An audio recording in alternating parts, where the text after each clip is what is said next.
Assalamualaikum warahmatullahi wabarakatuh. Om Swastiastu, Namo Buddhaya, salam kebajikan. Bersama Tolang 9 dari Buta Panditalupi, Kabupaten Bulukumba. Ada satu potongan video di mana di situ Ketua Robita Alawiyah Bung Taufik itu melakukan penjejalan, melakukan doktrin terhadap bangsa pribumi,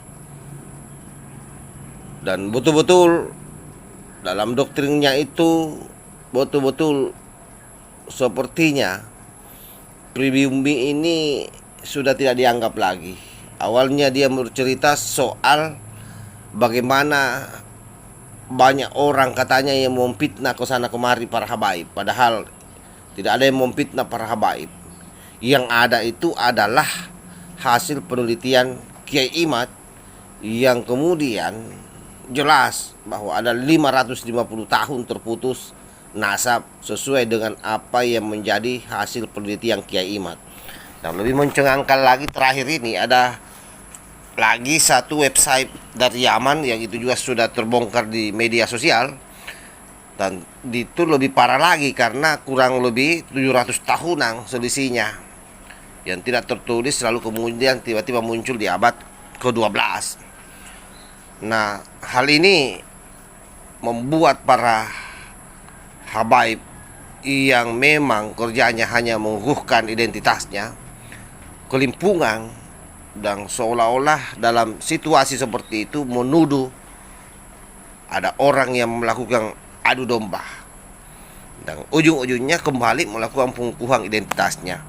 Coba kita dengar seperti apa videonya dan kita akan kuliti setiap kata-katanya. Anda karena hanya kepentingan sesaat, Anda sudah fitnah habaib kemana-mana sekarang. Tanggung jawab nanti sama Rasulullah.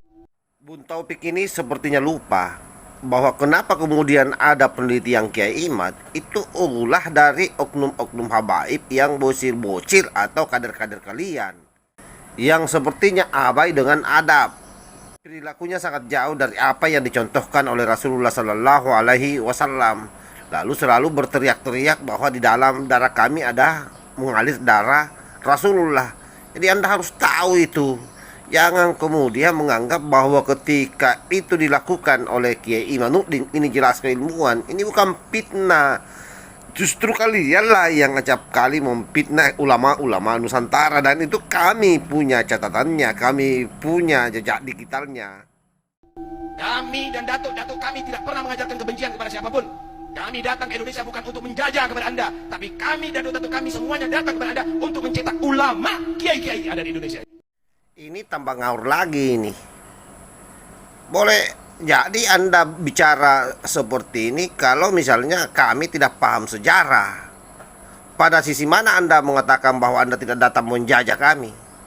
Ketika kedatangan Anda pada tahun 1800-an, kakek-kakek Anda itu datang bukan sebagai ulama, tetapi datang menjadi TKY Yaman. Itu jelas ada catatannya, ada tulisannya.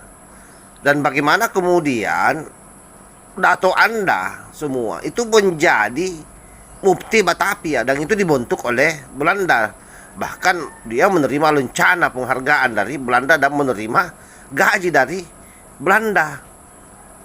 Lalu Anda masih berdalih bahwa Anda adalah orang yang mencetak ulama dan mencetak kiai. Ini pembodohan lagi nih, penggiringan opini, dan seolah-olah bahwa Anda adalah pejuang di negeri ini, terlepas bahwa memang banyak habaib-habaib yang punya jasa terhadap rakyat, punya jasa terhadap negara. Tapi kita tahu siapa mereka, habaib yang mana, bukan dari kelompok kalian. Ini kita buka-bukaan. Kenapa kami lakukan ini? Supaya rakyat Indonesia memahami betul situasi bangsa hari ini. Ulama-ulama yang layak untuk diikuti dan mana yang tidak, habaib yang layak diikuti dan mana yang tidak. Itu harus clear pada hari ini. Awas, Anda tanggung jawab sama Rasulullah SAW. Awas, Anda tanggung jawab sama Rasulullah SAW. Datuk kami adalah bukan makan harta Anda. Lihat bagaimana sekarang semuanya. Anda muhibbin, Anda cinta pada habaib, Anda ada di sini. Tapi habaib bagaimana menghargai Anda? Habaib bagaimana menghargai Anda? Dipotongkan kambing 100 lebih untuk Anda. memotongkan kambing 100 lebih untuk Anda. Anda datang ke sini bawa apa? Paling gula 1 kilo. Anda datang ke sini bawa apa? Paling gula 1 kilo. Kira kita sudah mendengar sendiri bagaimana pernyataan Bung Taufik ini yang mengatakan bahwa Anda ini adalah orang yang tidak tahu terima kasih. Itu kan yang dia mau sampaikan dengan mengatakan bahwa Anda datang di sini dipotongkan 100 ekor kambing dan Anda hanya bawa gula 1 kilo. Nah, coba dibayangkan, paham kan apa maksudnya ini? Jadi memang orang-orang pribumi ini harusnya sadar bahwa kalian sebenarnya ini sudah mulai dijajah secara tidak langsung. Orang-orang imigran Nyamang ini yang tidak tahu diri hidup di Indonesia dengan nyaman, itu kemudian seolah-olah sudah memasang dirinya sebagai majikan. Apa saja yang mau dibilang saja tanpa menjaga perasaan kalian. Lalu di saat yang sama kalian masih hormat-hormat kepada mereka. Tentu kalau penghormatan itu Anda arahkan kepada habaib-habaib yang memang betul-betul berjuang untuk agama, berjuang untuk Islam rahmatan lil alamin, berjuang untuk NKRI yang senantiasa mengajak kecintaan terhadap negara kesatuan Republik Indonesia, yang senantiasa membimbing kita untuk mencintai umara kita, itu tidak ada soal.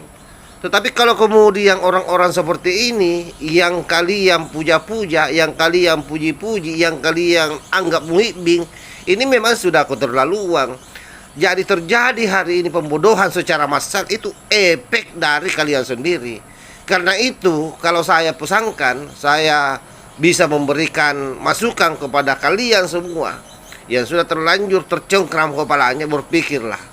Bebaskan kalian dari cengkraman-cengkraman mereka yang notabene mereka tidak akan pernah melihat kalian maju dalam sisi apapun. Dia hanya menikmati manggu kalian, dia hanya menikmati rasa hormat kalian, dan dia hanya menikmati rasa ketakutan kalian yang sudah terlanjur menganggap bahwa mereka adalah cucu Rasulullah. Kalau cucu Rasulullah tidak akan mungkin menghinakan kalian. Pernyataan bahwa mereka memotongkan 100 kambing dan kalian hanya membawa gula 1 liter, ini sudah bukan lagi pernyataan orang yang mencintai kalian. Tetapi ini kalau di dalam konteks orang Bugis, ini sudah penghinaan luar biasa. Ini sama saja menampar muka kita. Dan tentu cara-cara seperti ini tidak bisa dibiarkan. Kami melakukan ini semua, membangun narasi-narasi seperti ini demi untuk bagaimana supaya tidak ada orang yang merasa paling hebat, yang merasa sebagai majikan di negeri ini. Nah, sekali lagi, kita ini sudah membangun bangsa ini sedemikian rupa. Para pandai-pandai kita sudah sangat jelas bagaimana bahwa dengan adanya Pancasila itu di sana ada kesetaraan, ada keadilan, ada persatuan, dan seterusnya. Nah, orang-orang seperti ini sepertinya memang tidak mengerti dengan apa makna daripada Pancasila, apa kandungan dari Pancasila. Masih selalu menganggap dirinya sebagai orang yang paling berkuasa.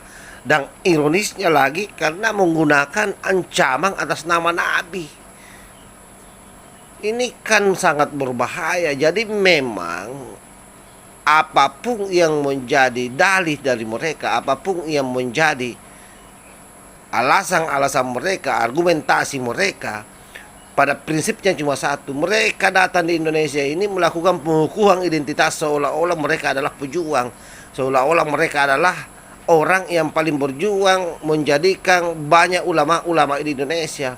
Kami tahu kok bagaimana prosesnya kalian, sedangkan ulama-ulama dari Yaman yang dikirim oleh sepupu kalian pada tahun 1900-an pada fase kedua, karena ulama-ulama di Yaman atau sepupu di Yaman sudah sangat khawatir kalian lupa akan agama, dan ketika mereka datang itu pun kalian tentang, kalian lawan, itu jelas tulisannya, dan kami paham betul itu. Kami pelajari betul, kami baca secara detail bagaimana perlawanan kalian kepada mereka. Dan itu kalian lakukan karena persoalan, sekali lagi, gengsi menurut saya, adanya perkawinan antara Sarifah dan Nong Said. Dia membuat kalian tidak menerima karena adanya fatwa dari ulama Yaman membolehkan itu. Sehingga kalian tidak menerima ulama-ulama kalian. Jadi jangankan misalnya pribumi, ulama-ulama kalian saja kalian tolak. Lalu Anda masih merasa bahwa datuk-datuk kami datang ke sini untuk menciptakan kader-kader ulama dan kiai. Nah, ini penyesatan ini. Jadi jangan ada yang percaya dengan kibulan-kibulan seperti ini.